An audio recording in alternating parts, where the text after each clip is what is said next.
ইসলাম ধর্মে শবে মেরাজের বিশেষ গুরুত্ব রয়েছে।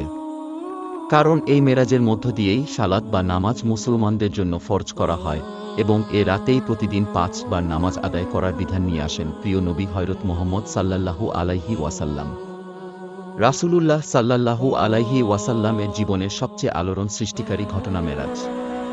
সর্বকালের সর্বশ্রেষ্ঠ মহামানব ও রাসূল হযরত মুহাম্মদ সাল্লাল্লাহু আলাইহি ওয়াসাল্লাম ছাড়া অন্য কোনো নবী এই পরম সৌভাগ্য লাভ করতে পারেননি। আর এ কারণেই তিনি সর্বশ্রেষ্ঠ নবী।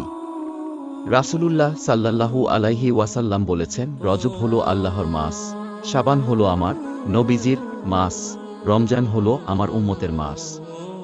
যে ব্যক্তি রজব মাসে ইবাদত দ্বারা ক্ষেত চাষ দিল না এবং শাবান মাসে ইবাদতের মাধ্যমে ক্ষেত আগাছামুক্ত করল না, সে রমজান মাসে ইবাদতের ফসল তুলতে পারবে না। ভিডিওটি ভালো লাগলে অবশ্যই একটি লাইক দিবেন।